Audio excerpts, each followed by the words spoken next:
Mañana domingo están llamados a la urna 1.019.944 aragoneses, de los cuales 30.959 están en el extranjero. Se trata, por tanto, de 3.923 votantes más que hace 4 años, en el año 2011.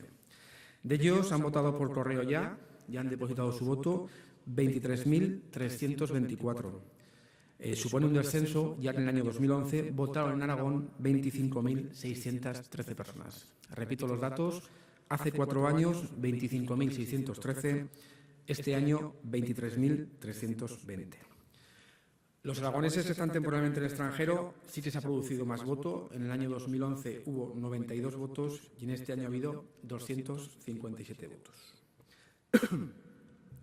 Todos los aragoneses censados en los 731 municipios podrán ejercer su voto en las 2.130 mesas habilitadas al efecto y lo harán en 1.048 colegios que abrirán sus puertas mañana a las 9 de la mañana.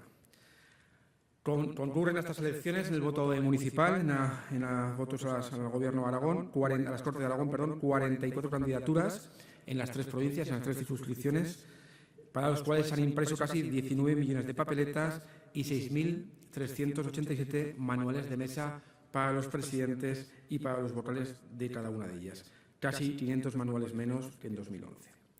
Además, en los municipios de más de 500 votantes, de más de 500 electores, como novedad de estas elecciones, se han desplegado una serie de dispositivos electrónicos, unas tablets, para poder hacer la recogida de datos de una manera mucho más rápida. En total son 562 dispositivos móviles electrónicos que cubrirán el 90% del electorado, con lo cual conseguiremos que el recuento, que el escrutinio sea mucho más rápido y mucho más eficiente, con lo cual a una hora más temprana que hace 4 años entendemos que podremos tener los datos definitivos.